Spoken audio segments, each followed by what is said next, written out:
ఒక గ్రామంలో కిరణ్ అనే యువకుడు గారెల బండి నడిపేవాడు.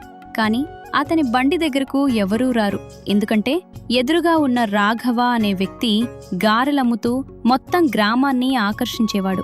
ఒకరోజు ఒక ముసలాయన కిరణ్ దగ్గరకు వచ్చాడు. నువ్వు నిజంగా పెద్ద వ్యాపారి అవ్వాలనుకుంటున్నావా? అవును తాతయ్య. అన్నాడు కిరణ్. ముసలాయన ఒక పాత తాళం చెవిచ్చాడు.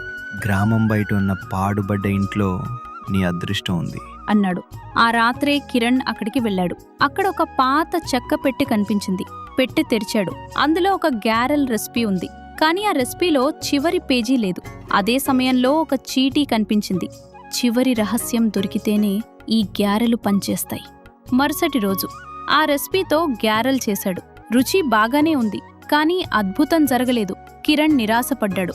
అప్పుడే ఒక చిన్న పిల్లవాడు వచ్చి గ్యారే తిన్నాడు. అన్నా, ఇది మా అమ్మమ్మ చేసే గారెల రుచిలా ఉంది అన్నాడు. ఆ మాట విన్న వెంటనే కిరణ్ ఆలోచనలో పడ్డాడు. ఆ రెసిపీ ఎవరిది? ఆ చివరి పేజీలో ఏముంది?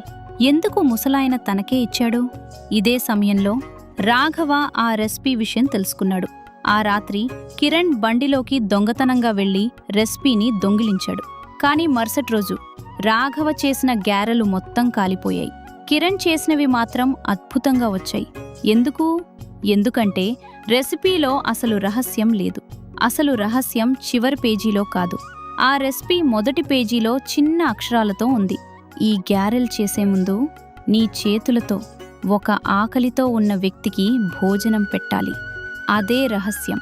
కిరణ్ ప్రతిరోజూ అలాగే చేసేవాడు. రాఘవ మాత్రం చేయలేదు. కొన్ని నెలల తర్వాత కిరణ్ గ్యారెలు రాష్ట్రం మొత్తం ప్రసిద్ధి చెందాయి. అప్పుడు ముసలాయన మళ్లీ వచ్చాడు. నేను నీ తాతయ్య స్నేహితుణ్ణి.